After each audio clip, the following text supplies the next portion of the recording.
right, welcome to another episode of Piecing It Together, the podcast where we take a look at a new movie and try to figure out what movies inspired it. And today on the show, we are talking about Jim Cummings and PJ McCabe's The Beta Test, which came out on VOD just a couple of weeks ago. Definitely one of my most anticipated movies of this year. I'm a big fan of Jim Cummings and the work he's done so far with Thunder Road and The Wolf of Snow Hollow. The Wolf of Snow Hollow, which we actually covered here on Piecing It Together a while back, so you should check out that episode as well. But yeah, I'm always excited to see what Jim Cummings is going to do, and this is his new film. And joining me is Q, David Quinones from my other podcast, Bird Road.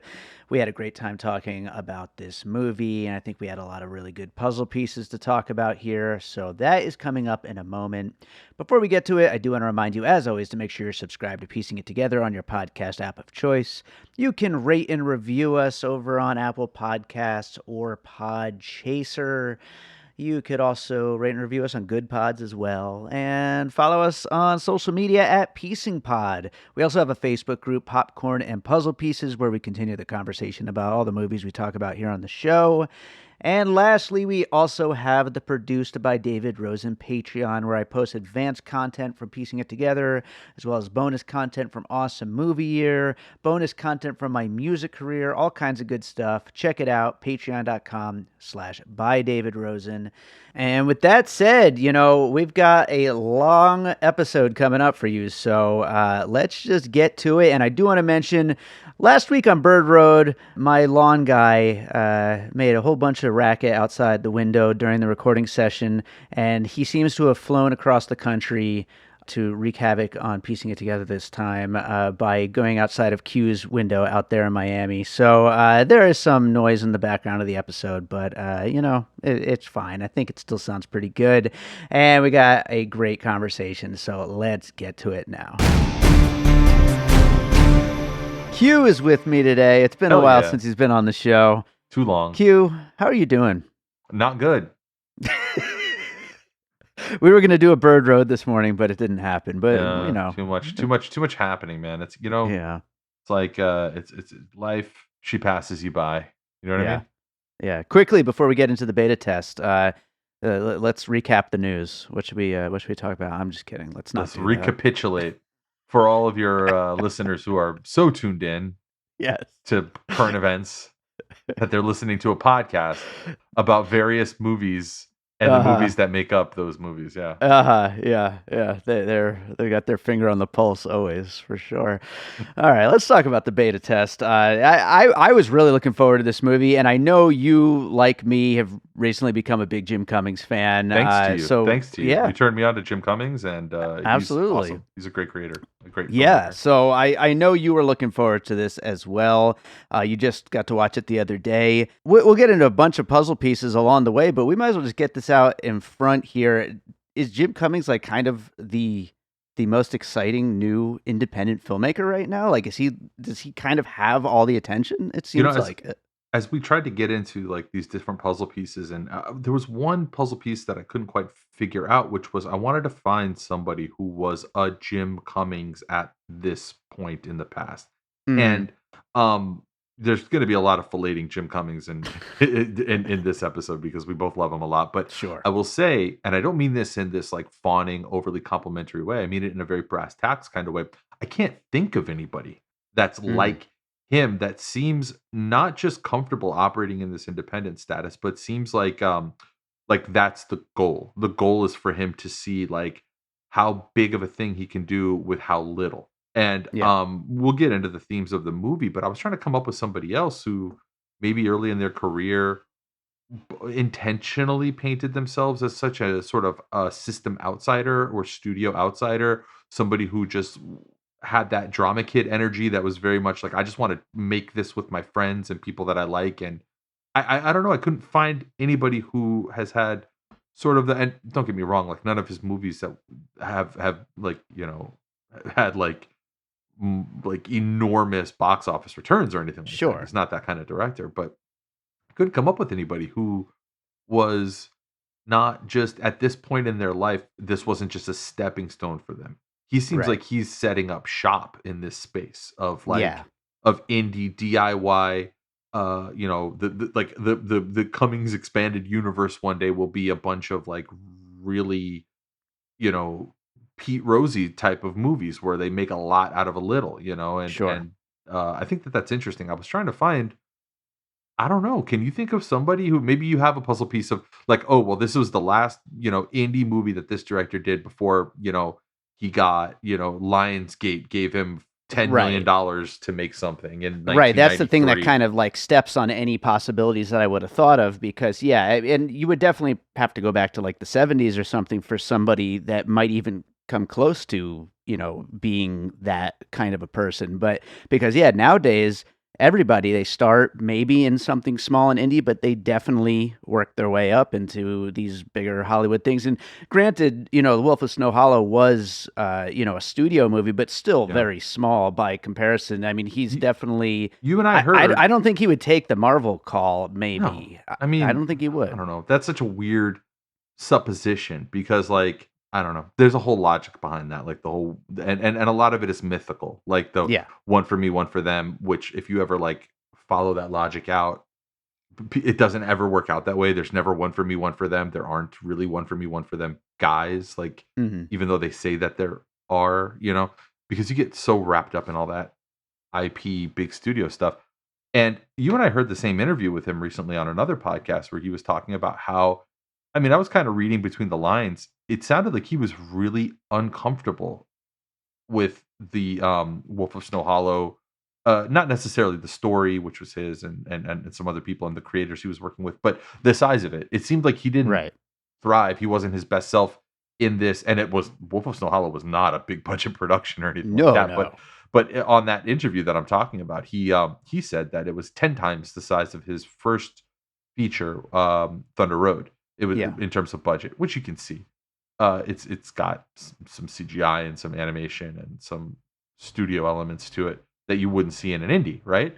Um, that interview sounded like a guy who was really happy working and trying to like find the cheat code to make big budget looking movies out of micro budgets. Yeah.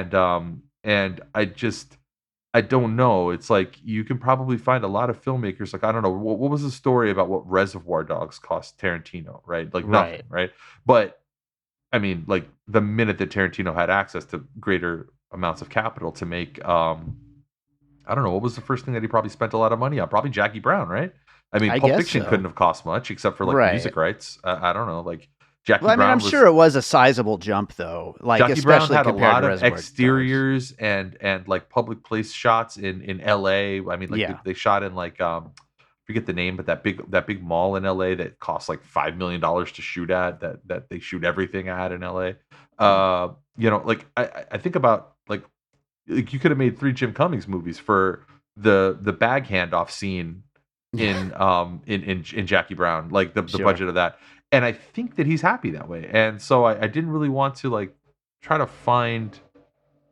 Oh, now look, this week it's me with the Is lawn this your lawn service. guy?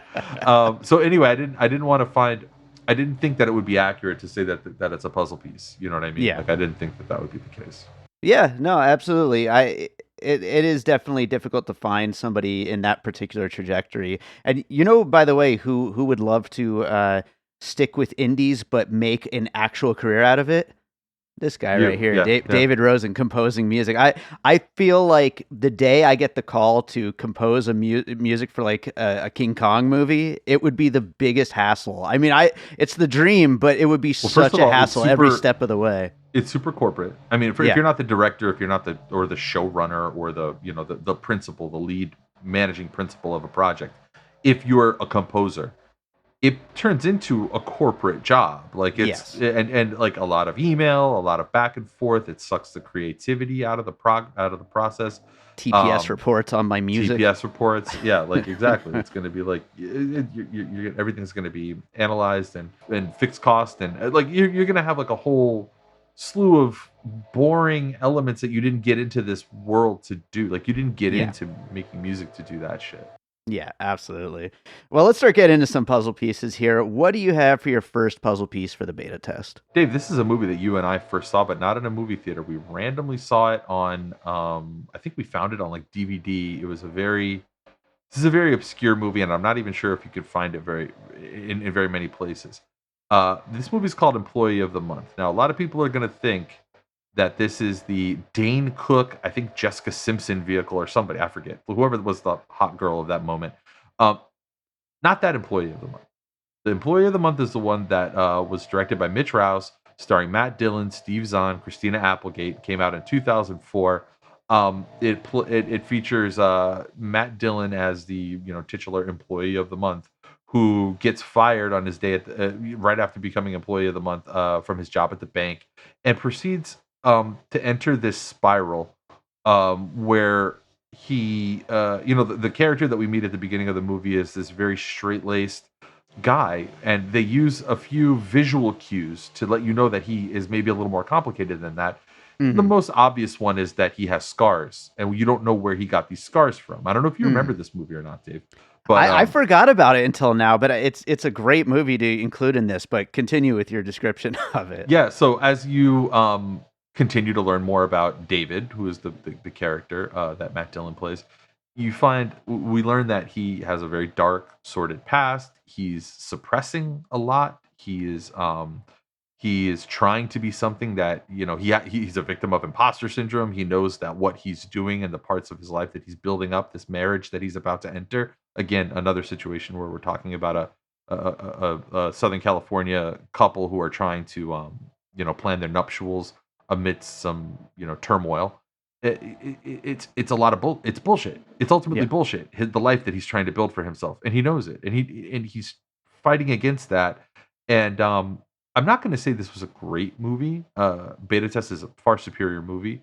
Oh yeah. Um, but it has its moments. Steve Zahn is dialed up like mid 2000s, like coked out of his mind. Steve Zahn has some scenes that are a little tough to watch, but a lot that's funny and really good. And so Employee of the Month, starring Matt Dillon.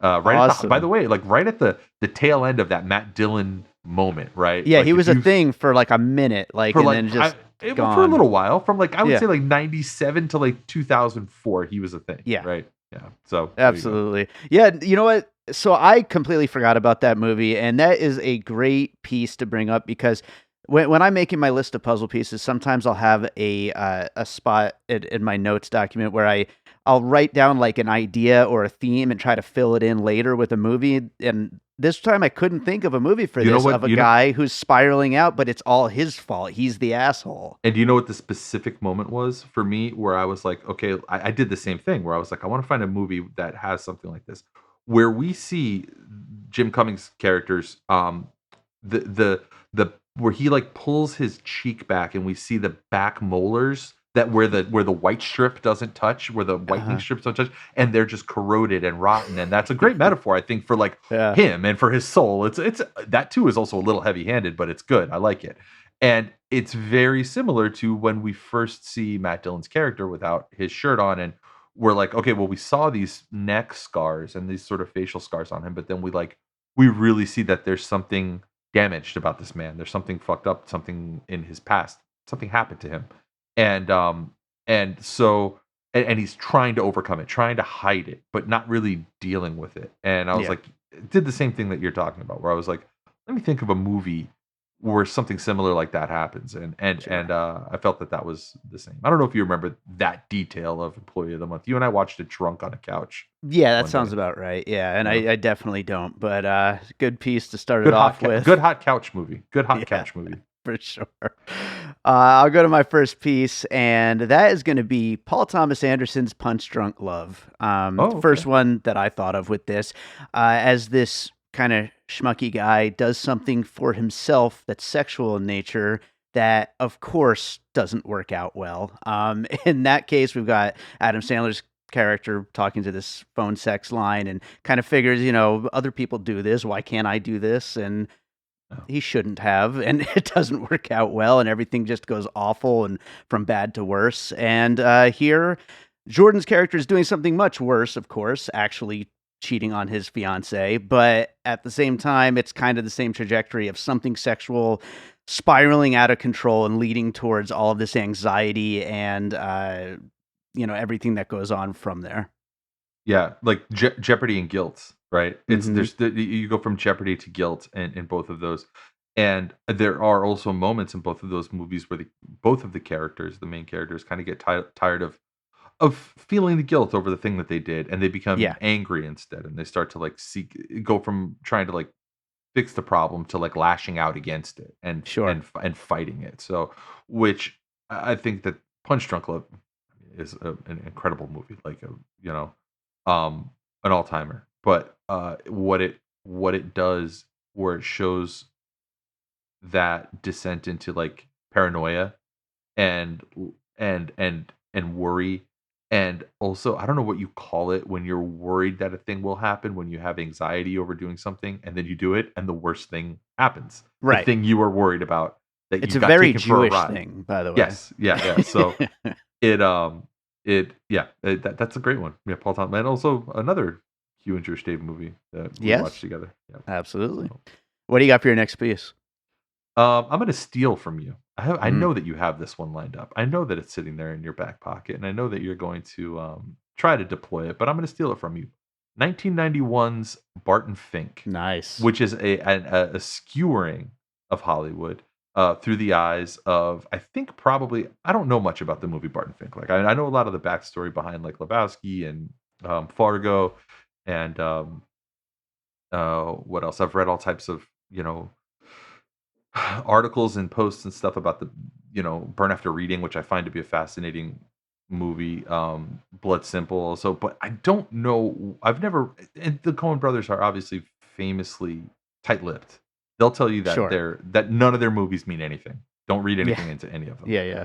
But it's hard to watch this movie knowing that the Coen brothers had great critical success in 1991. The Coen brothers had two critical successes, but weren't quite at that point yet where they were going to be. They weren't the Coen brothers yet, right? I mean, they Sure. weren't at that point, and I would imagine that there was some sort of outsidery, like, look at how perverse this industry is that we're trying to get into. Look at how horrible it is.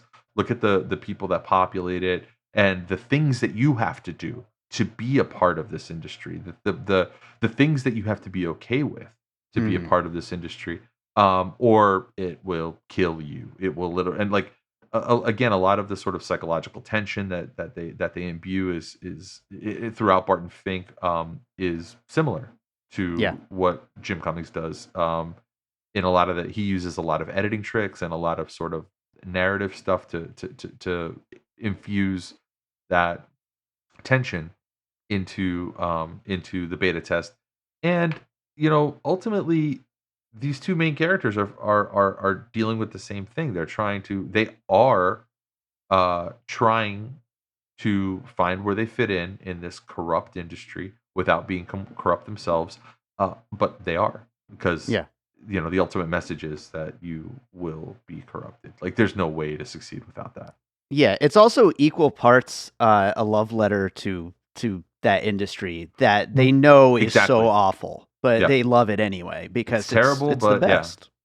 Yeah, I will say, I will draw one line of distinction though, is that I feel like Jim Cummings has a very finely tuned blade when it comes to exactly what he thinks is wrong with modern day Hollywood. And again, Barton Fink is it's 1991, but it's a period piece. I believe it's set in the mid 60s, right? In the mid to late 60s.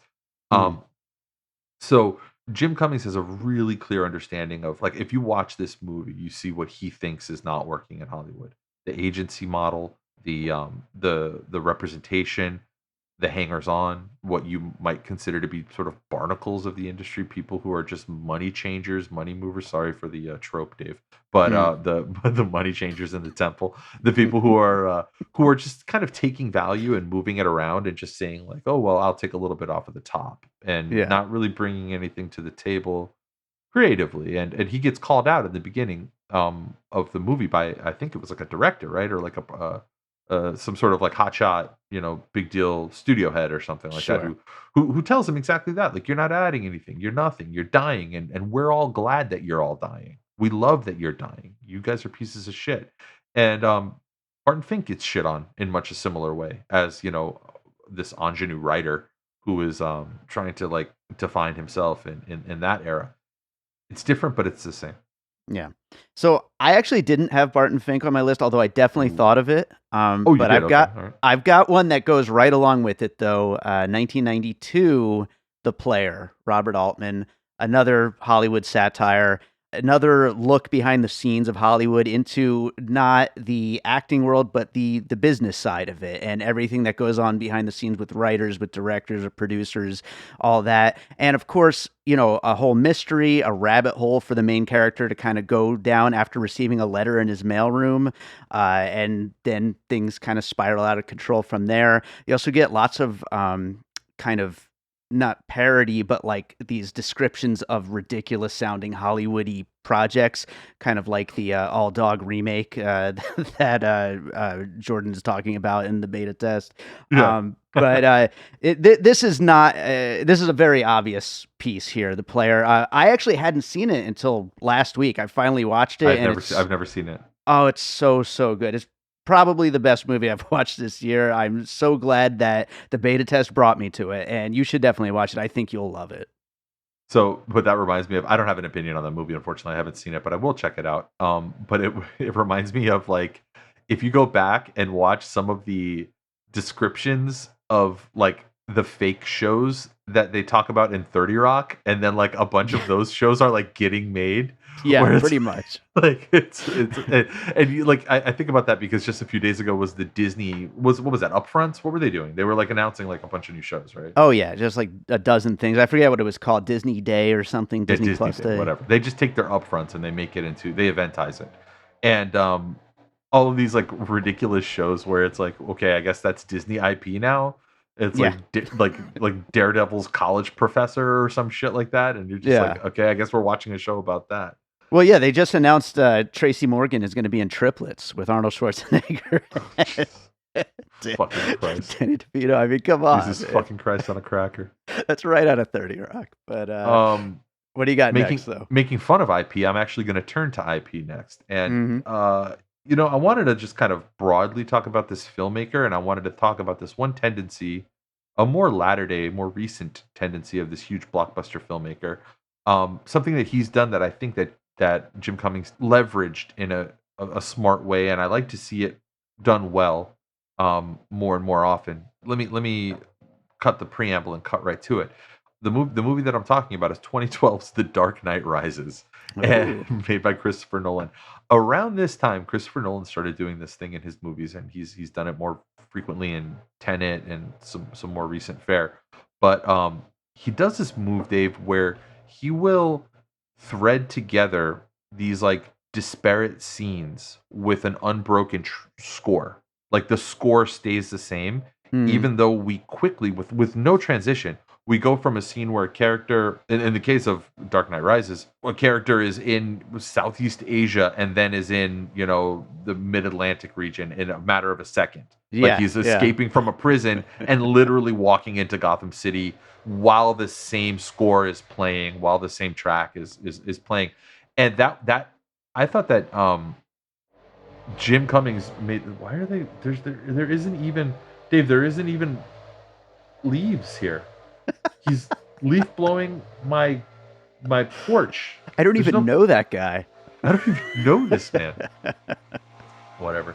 Jim Cummings uses this trick, whatever you would call it, this style, this film, to great success in creating like propulsive forward motion. Right? Sure. There's nothing quiet or static. Right, because we're always being moved from scene to scene to scene. He's on the street. He's yelling at somebody. He's pretending to be an FBI agent and a police officer in the same scene sometimes, Sure. and like to the same person, like lying about being an FBI agent and a police officer, which I think is brilliant. Another funny thing I love about this movie is that he never really gets caught for doing that. Like, he just gets away with doing that. Yeah, I think it's hilarious. So anyway. Why pick like a $500 million Christopher Nolan movie to compare this to? Well, I mean, everyone's seen it. So. That editing scheme, I think is effective, and I thought that Christopher Nolan. People hated that, I think, about Dark Knight Rises, where it was like, whoa, he was just in Afghanistan, and now he's and he had a broken back, and then like it's a. how long are we supposed to think that was, that it took his back to heal? Like a year and a half? You know what's a 3 great example of years? that Like, trick, though? I recently rewatched Napoleon Dynamite, and yeah. when he's asking him if he has he asks Pedro if he has a bike, and then they're outside looking at his bike, like And he's like, immediately. "This is it." Yeah. Brilliant. I love it. I lo I love that. That's awesome. What's your Yeah, next but one, Dave?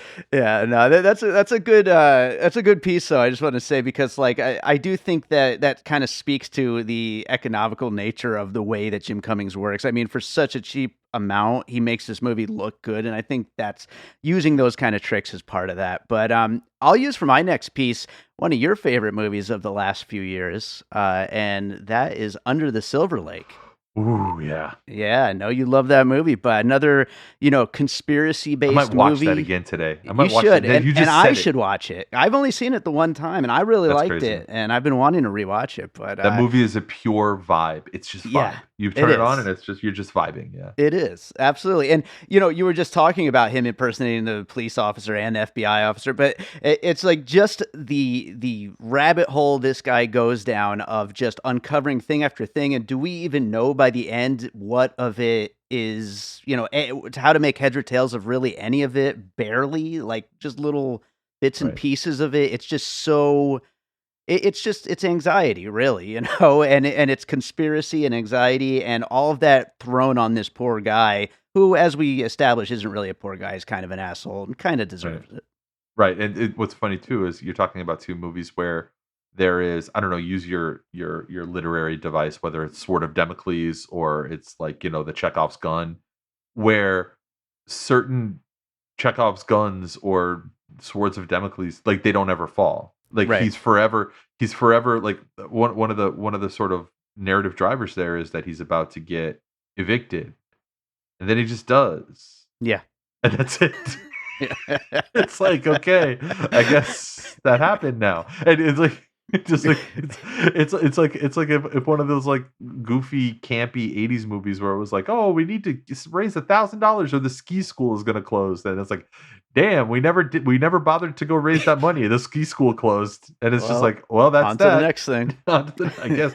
Bye. It reminds me of, honestly, it reminds me of Dirty Work, the last line of Dirty Work, where it's like, except for Dr. Farthing, the mob beat him to death anyway, so he's dead. Bye. Bye. Rest in peace, Norm Macdonald. All right, what do you Oh, got next? Dave, I got two. Okay. Let me ask you. You want a '90s classic problematic movie that nobody wants to talk about anymore, or would you rather have something a little bit more contemporary, starring and with a lead from probably our favorite television show of all time? Oh boy, I kind of want them both though. Can I get them Okay, both? yeah. Which one do you want first? Let's go with the '90s one first. Okay, good. The '90s movie that I want to talk about is 1993's Falling Down, starring Michael Douglas, Sure. which is a far more severe portrayal of a man falling apart, a man who has achieved some level of success, and along with it, some level of entitlement, who thinks that the world owes him something, who thinks that the world has all of these problems, and he is the upright sort of the foil of the world. He's the one who's saying like what's right and what's wrong, and he's got it all figured out until the very Yeah. end of the movie, where again our main characters both realize they didn't know anything. They had it wrong the whole time. They fucked everything up in their life, and it's their own fault. And of course, this was directed probably the best Joel Schumacher movie. I don't know. You got any hot takes on Joel Schumacher? Or I don't have any hot takes on Joel Schumacher, but as far as this movie is concerned, I've only seen it once, and it was back when it first came out, and I've been wanting to revisit it, and I was actually thinking about this as the example of the guy spiraling, thinking it's everybody else's fault, but really he's the asshole. This was kind of the one I was leaning towards if I was going to use it. right, yeah, it's funny because through this, I mean, like this movie was problematic. And again, only in the last 10 years have we started using language like problematic. But Oh like yeah, this movie was that in the '90s. It's not like the '90s were like the 19th century or something. I mean, it was still not okay to like beat Korean people, to do hate crimes to Korean people in the stores that they own. Like, it was not okay to do that in 1993. Marky Mark, it was still not Mm, okay to do that. But like, coming in hot for Marky Mark on piecing well, it he did together. that. He did. That's I what I think. know. What that opening scene is based on, where Yeah. Michael Douglas gets tired of being in traffic and beats up a Korean guy in Yeah. his store. Um, there's all types of problems with this movie, but through the lens of it's one of those things where it's like a what do they call that, horseshoe theory, where it's like we almost come all the way back around to the point where we can watch it again to Hmm. critique it, but yeah, it's got all types of problems. The main character is a fuck up, and again believes that the whole world owes him something, and Right. Right. it's one of my. I used to love that movie when I was a kid, and I loved it for all the wrong reasons. I'm sure, yeah. Yeah. No, I really do want to rewatch that soon. It seems like something worth reevaluating at this point, and especially with everything nowadays, it just seems like it would be a worthwhile watch. If you watch it, you have to watch it through. And I'll say this: I don't want to come across as like a falling down apologist. I'm not. Mm, But it was one of my favorite movies when I was a younger guy, when I was like a teenager. And I will say that you have to watch it through the lens of the '90s, '80s, and '90s crime panic that we had. We had a sure. panic in this country where we thought that like evil thugs, like Latino and black thugs, were going to take over our streets, and like Right. not and it wasn't. It was racist. Don't get me wrong, but it wasn't an overtly racist Klan type of racism. It was more of a like scary Orientalism, worried about the unknown threat Right. of different looking people who were, which, like, don't get me wrong, still as fucking racist Still as sounds a anything. little racist. It's still super fucking racist, but it's racist in this way that is actually way more pernicious and way more dangerous if you think about it, because what the People that don't falling, realize what they're yeah, doing. and signing on to, and don't forget, like that mentality that fed the movie Falling Down. It also the mentality that had very real life consequences, like the Clinton crime bill, which happened at the exact same time that this movie was coming out, at the exact same time that white suburbanites around this country were getting terrified of the things that were portrayed in this movie, like roving gangs of brown people that might, like, pull a switchblade on you in a park because you wanted to like take a piss or something like that. Like, that, I would say, is even more dangerous than, at least with somebody in the KKK. They put a hood on and you can identify them and be like, look, there's the racist guy right there. And like, this is way more pernicious. Um, I still think it's worthy. It's a great film. As a Mhm. film, it's a very good film. Right. And it's Right. worthy of revisiting and rewatching, understanding. I think to call it like to call it tone deaf is a bit like letting it slide. Right. Just understanding the context. Like, it was 1993. We were passing laws to put generations of black people behind bars for a really long time, Mhm. and that is the context that begat this movie. None of that stuff is at play. Interestingly Sure. enough, there is a lot of social commentary in the beta test, Well, I and was it I was gonna is. say, like, this is kind of a big tangent here, but the beta test, of course, is a commentary on Me Too and everything happening right now. So, to your puzzle piece, Falling Down, do you think a commentary in the style of Falling Down on violence against minorities, like anything like that, could even work right now? Well, I think this, to answer your question, I think 30 years from now, I think we'll probably still be talking about Jim Cummings, but we might not be talking about the beta test specifically. We might be talking about whatever ends up being his main opus, right? Whatever his big thing is. So I think 30 years from now, when you look at movies like the beta test, I think that it's the driver of the conversation is going to be a thing that you and I talk about a lot: the pendulum.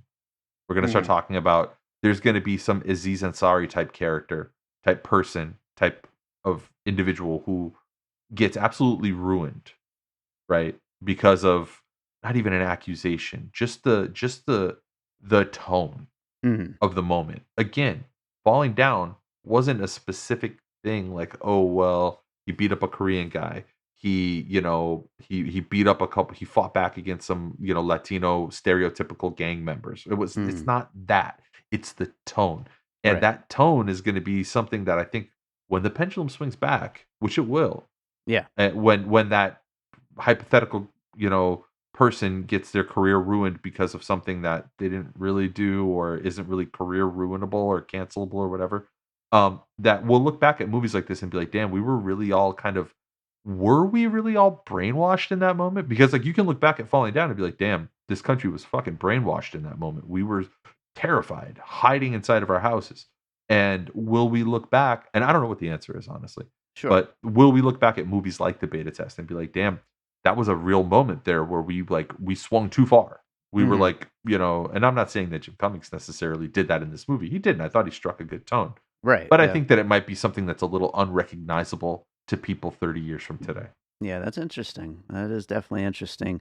I'll go to another piece here, and it's kind of a surface level piece, but I'm going to go with American Psycho because of the fakeness of the whole corporate world and the total fake smiles and every relationship just being a transaction, and people are only worth what they can do for you and all that. And that this is, of course, the Hollywood version of that. It's all the same kinds of people that are, just completely shallow, and it's all just transactional relationships. Is there anybody whose characters, the various characters that he plays, gives a more chilling fake smile than Jim Cummings Oh as an yeah, actor? When he gives that absolutely. fake smile where he's dead behind the eyes Oh yeah. and he's like you can just see the pain on the other side of his face, but he's smiling. It makes you wonder when he realized he had that. Like, Oh my at what god. point did he just recognize that he could do that? You He could know? do that. That's like so unsettling. It's one of the most unsettling actor traits of anybody. But I say that because Christian Bale, I think, evinced that very well Sure. in American Psycho, which obviously is a classic movie. Oh yeah, 2 Christian Bale movies on our list so far. That's awesome. Yeah, that's right. So you got one more piece, right?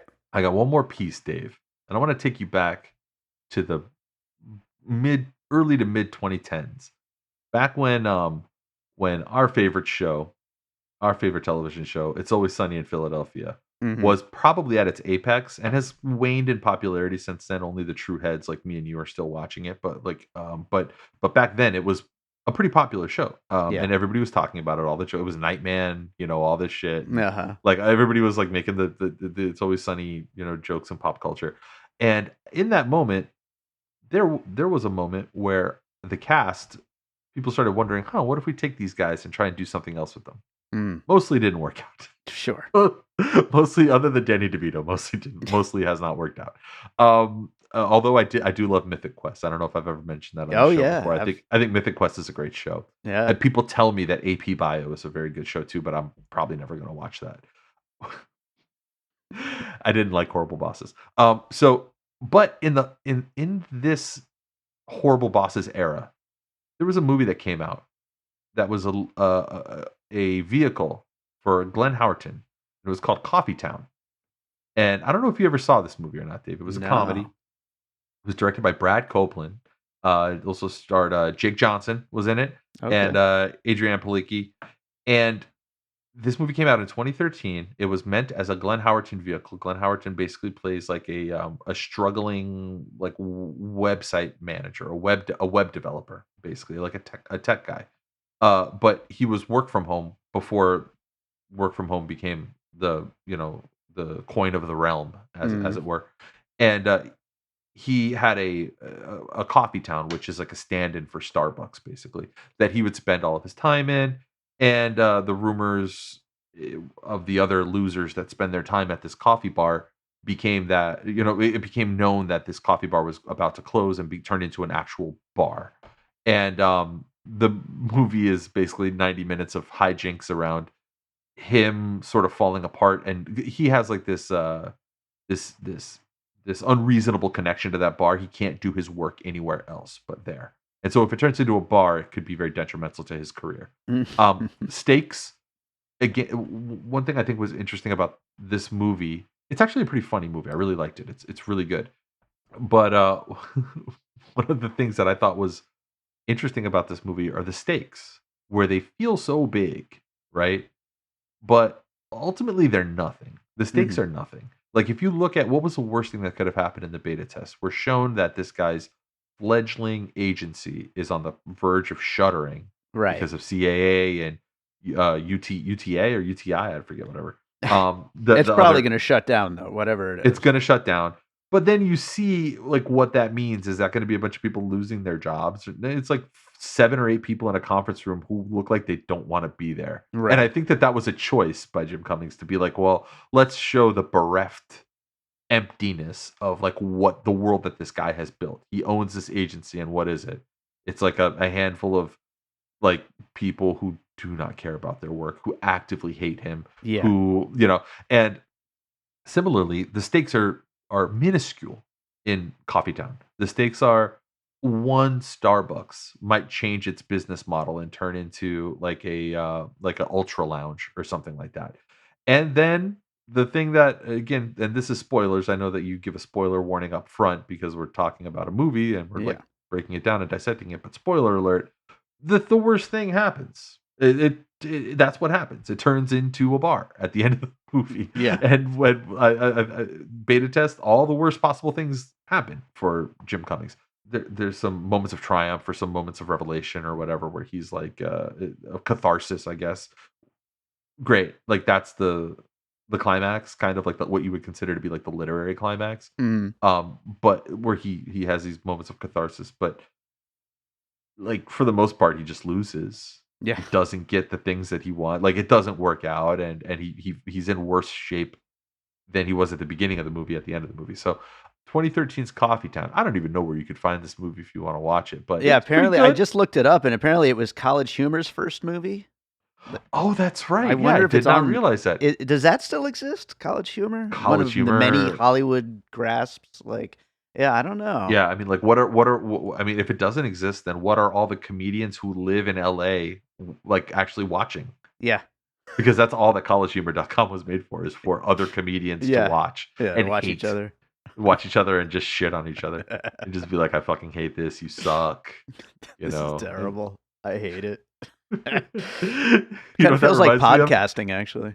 That reminds me of, like, something that you must that would, like, make your skin crawl. This scene from, was it, oh, it was Funny People, where Jonah Hill's character does the cut of him with the cats, like, playing with like, it's like cats playing and then him acting like a cat, Yeah. and he's like, "Yeah, and then I just link to my website and a million people come." And that, like, must piss you off so much, just the idea of that. Like, any kind of practical gimmick or anything like that pisses you off for people to promote their work and actually, Uh-huh. and for it to work, Yeah. that must piss you off so much. What your listeners don't realize is that Dave's thing is like, no, you just make the thing and then Yeah. put it out there, and then no one listens to it, and that's how it is. And I'm like, well, what about, marketing? What about if I put you in a little cat video and you're playing with, no, no. Why What if should we I have played, to do that? I'm already making the music. Why do I have to pretend to be a cat? It's like, well, What nobody's gonna listen to your fucking music, Dave, unless you pretend to be a cat. is that what you're saying? If I do the cat video, that they'll come? Look, I think you're getting hung up on the cat video thing. All right, I got one last puzzle piece. All right. I could have easily went with Eyes Wide Shut for the private sex club stuff, but I'm going to go a little bit more basic and go 50 Shades of Grey for the puzzle piece here. I haven't seen this. Yeah, well, I've only seen the first one. It's terrible. There were and more than one. There are 50 three Shades of them. Grey? It's like a big There are trilogy. 51 shades. It's an 52 epic shades. trilogy. But yeah, I mean, basically the attitudes towards sex in media are so just like out there right now, and it kind of takes like kinky stuff, and it's funny because of the whole Me Too era and everything. We're kind of living this world between kink shaming and embracing kinks. And there's the whole scene where Jim Cummings is like filling out his card of what he wants his encounter to include, and that's played for laughs, but at the same time this guy clearly wants what he wants. And so I think there's a lot of that current attitude towards sex that is like a really kind of, a lot of it, I think, for some people kind of came from those books and those movies, which is just ridiculous, but that is what kind of put it in the pop culture and put it in the zeitgeist. So what you're saying is you're drawing a line between the 50 Shades of Grey, like weird kink behind closed doors, like tie you up, blindfold shit, Yeah. and that situation, that specific plot line that Yeah. the main character finds And himself for in. putting that in a movie as the central, jumping off point for the movie. Okay. All right, Yeah. I can see that. Yeah, Yeah. that's good. I'm only familiar with that IP honestly, like through its like popular representations. I haven't Exactly. consumed any of it. I haven't watched any of it or read any of it. I know that they're very, very popular books, and I they were promise you like, don't need to watch the movie. but they were like, the cool thing about those books is that like that's like the most successful fan fiction ever, right? Isn't that what the It idea was a is? That Twilight fan fiction, I believe. Is that right? right? Yeah. That's what I've heard too. That's Which great. insane. I think that's cool. If Yeah. fan fiction makes it, I'm sure that I probably wouldn't. It's probably not my cup of tea, but Yeah. it's great. That's cool. Dave, I just want to go back and Uh-huh. like revisit Coffee Town really quick because I like scrolled down Uh-huh. the IMDb page. Listen to this cast along with Glenn Howerton, who we both love, Yeah. and Jake Johnson, who I think we both love. I love Yeah, Jake Johnson a he's lot. good. I He's like him. incredible. Ben Schwartz, Mhm. Matt Walsh, Josh Groban is in this movie. Everybody in this movie is hilarious. Steve Little. Is there anybody Yes. better than Steve Little? Steve Little rules. Do you know who Brian Husky is? Oh, I've heard that name before. I'm If you Google him, you'll know him. He's in everything funny. He's like Uh-huh. he's just like the like middling, like nebbishy, bald middle-aged guy. Mhm. Derek Waters plays his roommate in a very small part. Kristen Quick, who is like that really crazy redhead with the big eyes and is like always like if you look her up, you know who she is immediately. She's hilarious in Oh yeah, everything that Brian she's in. Husky. I know exactly who that is. Yeah, he was on Children's Hospital. He Yeah, was he was on Children's Hospital. I Yeah. wasn't sure what I could bring up that would Yeah. make you like remember or think of him, but yeah. So anyway, that's what a fucking cast. What a I gotta loaded watch that. cast. I definitely have to Um, watch that. so yeah, you should check it out. It's a good one to kind of catch up on. All right, so our finished puzzle for the beta test, we got Employee of the Month, Punch Drunk Love, Barton Fink, The Player, The Dark Knight Rises, Under the Silver Lake, Falling Down, American Psycho, Coffee Town, and 50 Shades of Grey. Really interesting, wide-ranging list. I mean, What do you think Jim Cummings would say about this list? I'm really curious too. I mean, there's a couple of obvious ones on here, I think, but I think he'd be particularly interested in some of the like talking about his crazy eyes and stuff like that. That would be an interesting thing to hear what his thought would be on. But yeah, I think talking about Jim Cummings is kind of the central point of this episode. Really, it feels like we've talked about him so much throughout all these puzzle pieces. Yeah. He is the center of this movie and of all of his movies. Yeah, I mean that's what happens when you have like it's the auteur thing, right? I mean like Right. everything is seen through this guy's eyes in these movies. And that's great because he has an incredible perspective. He sees things. What I'm worried about with Jim Cummings, Dave, is when he reaches a level of success where he's not starring in the movies anymore. Mhm. And I heard him on that same interview that we talked about at the top of the show.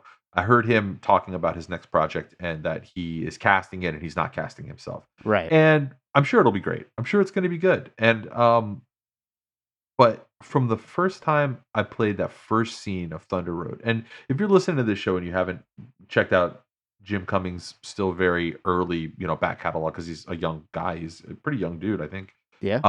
As far as films go, he's only got those two other big projects. I don't think there are any other Right, it's just the features or 3, and then he anything was just in lurking, Halloween Kills, which was He terrible, was in but he Halloween was Kills. fun He was in the last scene of Dave. He was in the last episode of Dave. He was in the season Oh, finale. that's right. I haven't watched it yet. I Season gotta 2. watch Yeah, that. he was, but he had like 5 lines. I don't know, but and he wasn't a Jim Cummings character. He was just an actor, Mhm. playing a role. But that very first scene of Thunder Road, the monologue that he Yeah. gives at his mother's funeral, is something so special. Like Yeah. it's so good, and Oh, yeah. immediately you're like, this is a guy that's working with some really special shit, and like, eh, I I don't know who to compare him to. Like he's like a very as an actor. I'm not going to say this as a director, but as an actor or as a person either. I don't want to say this as a person either. But as an actor, he's got this like Woody Allen energy of like kind of being so comfortable in this uncomfortable skin. Like Mm. he's so pent up with like pathology. His characters are so like they have like all of this self-doubt and weird narcissism that's been bent inwards on itself in this like twisted imposter syndrome version of like these people who are just falling apart at the seams and just hot messes that but like they're so sad, but they're so compelling and interesting, and Yeah, you're watching them in the same way that you watch a car accident that's about to happen. sure. And I know that he's, his aspirations, if you ask him what he is, he's a director. He's gonna say he's a director. He's a writer and a director. So he's gonna achieve some level of success where he's probably not in as many movies in the future being that character. He might Yeah. get cast to be because he's a, young, good-looking guy. He'll probably get cast and stuff, but, like, I don't know how much longer he's gonna play those characters, and And we I have think it's these 3 important for characters him now. to not do that because he's going to get, typecast in that, typecast himself in that. And then that's when I think the backlash starts is when he's Right. just doing that over and over again. And so far it's really 3 for 3. I mean, I've really liked all 3 of these movies. I would definitely say Thunder Road is the best of the 3. But he is still a guy falling apart in all 3 movies, and I wanna see him do something completely different, hopefully. You know who I'd love to see him play? Huh. A young Joe Biden. Wouldn't he be perfect as a young Joe He'd be Biden? pretty damn good. Just, like, pissed off, confused, like, the world is, like, zipping by him, and he's not really sure what's happening, and he's Is just that like how young Joe Biden was? Was he young Joe Biden was well, young Joe Biden was, yeah, he was, like, one of these, like, plain spoken, like, it's funny because it's like Joe Biden always tried to he was like a politician from age 15. No, I'm picturing Joe So Biden in his underwear just, like, breaking down in front of a police station. I would love to see him play young Joe Biden in Delaware trying to trying to sell a used car because that's what Joe Biden was doing before he got into politics. He was a used car salesman and just not being able to sell the car, kind of like a Lester Nygaard Yeah. moment where it's like, well, the car already comes with the UV protection. It's like and and then just decide, fuck this, I'm running for Congress. Amazing, amazing. Alright, Q, is there another movie you watched recently you'd like to recommend to our listeners? Beta test is it. No, you know what I'm going to recommend to our listeners is what I was trying to recommend to you recently. Hmm. It's a 20-hour investment, but you won't be sad that you did it. And that is on Apple TV. Right now I think that, and it's funny because if you watch the beta test, you probably watched it on Apple TV because I think that's kind of like the only place you can watch it right now. Yeah. I I think don't it's think it's spreading out to on. the other VODs soon, or it might have just this past weekend, but yes. Okay, so if you've already got Apple TV booted up from watching the beta test, then you know what? Go on there and watch For All Mankind, which is a cross between, I would say, like it's Mad Men in space. Mm, Mad Men in space. It's about the culture of NASA in the 70s and 80s, the way that it had to change to meet the times. It's about the space race, the chief conceit. It's fictional.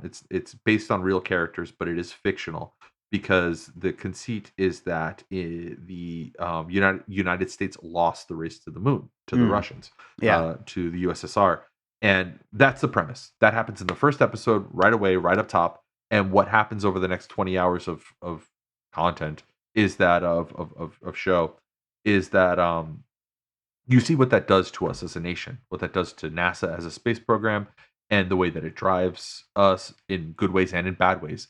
The way that it furthers this ideological battle between, Marxist Leninism and capitalism, and the way that that comes to a head in a lot of different ways.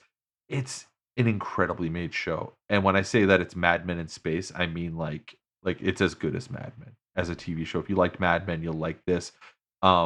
It has like a lot of different angles to it and elements. There's the sort of melding together of this sort of test pilot, bro culture that was very hyper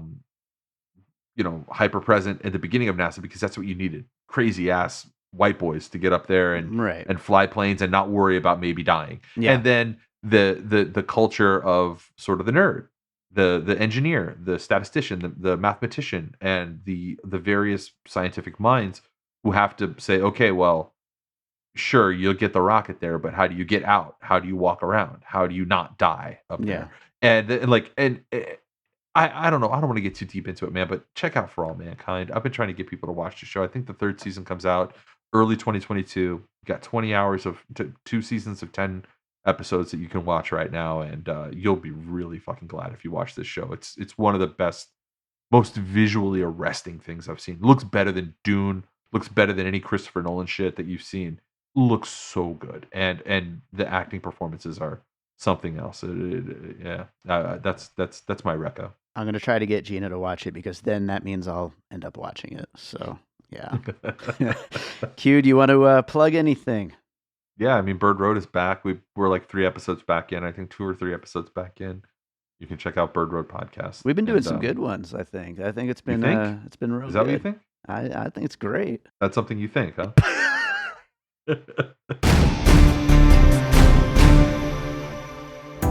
I'm Josh Bell. And I'm Jason Harris, and we co-host a podcast called Awesome Movie Year. Each season, we take a look back at an awesome year for movies, which is every year. We deep dive into these specific years, and we pick out why they were such great years for films. We go over the biggest hits, the biggest flops, the best picture, some personal picks, some cult classics. Years we've covered in past seasons include 1994, 2003, 1977, and 1984, and we've got all of film history to look forward to. So check us out at awesomemovieyear.com or wherever you listen to podcasts. All right, so I hope you enjoyed that conversation about the beta test. Thank you to Q for joining me on that one. And what can I say? We love that Jim Cummings. Can't wait to see what he does next, and it was a fun one to talk about. If you are enjoying what we're doing here on Piecing It Together, make sure you're subscribed. We got a lot of episodes coming your way. We've got one coming up next week on Finch, also the House of Gucci. Actually, I haven't recorded that one at the time of this going up, but I'm planning on recording this weekend House of Gucci, Licorice Pizza, and Ghostbusters Afterlife, as well as the trailers episode for December. So lots of podcasts coming your way. So make sure you're subscribed wherever you listen to podcasts. And if you really like what we do, share the show with your friends. Share the show on your Twitters and on your Facebooks and wherever else you can share the show. It really, really helps to get us out in front of new people and get new listeners. We've had so many new listeners lately, and I just want to see that number keep going up because it's awesome. I love doing this show no matter what, but if people are listening, that makes it even better. So thank you for that. You can also follow us, of course, on social media at Piecing Pod. Join our Facebook group, Popcorn and Puzzle Pieces, where we continue the conversation about all the movies we talk about here on the show. And, of course, we have our Produced by David Rosen Patreon, which you should check out. And, you could always subscribe over there, too. You don't have to, but if you want to, I'd appreciate it. And as soon as I get back from my honeymoon, I'm going to start posting some of that promised music stuff that I keep saying I'm going to do. I'm really going to do it. Lots of music stuff hitting that Patreon. And there's some of those advanced episodes will be up there any day now as well. So check it out. Produced by David Rosen, Patreon, patreon.com/bydavidrosen. Lastly, make sure you subscribe to Bird Road because me and Q are back at it, and we have been doing some really fun episodes, and you should definitely be listening to Bird Road. If you like what I do over here on Piecing It Together, check out my other podcast, Bird Road. So let's close this thing out with a piece of music like I always do. And this seems about as good a time as any for me to preview a track from my next album. How about that? This does not have a name yet, although I was thinking about calling it The Mask. So that kind of makes it a good fit for the beta test, doesn't it? With some of those sexy scenes with the sexy sex party masks. But anyway, I don't know why I was going to call this The Mask. It was just the first name that came to mind when I was sitting there listening to this music as I started making it. But the track's not done yet, so I'm letting you hear an unfinished piece of music. I still have more that I plan on doing to it, but I hope you enjoy it in its current state and look forward to whatever my next album ends up being, whenever that ends up being. Of course, I will let you know when it ends up being finished and I start planning the release. I do have some idea in mind of when that will be and what it'll be called and all that stuff, but I'm not going to let you know about that quite yet. But it is coming, and this track will be on it when it does come. So yeah, this is some unreleased music. Enjoy it. We'll be back with more Piecing It Together real soon.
an All Points West production, produced by David Rosen in Las Vegas.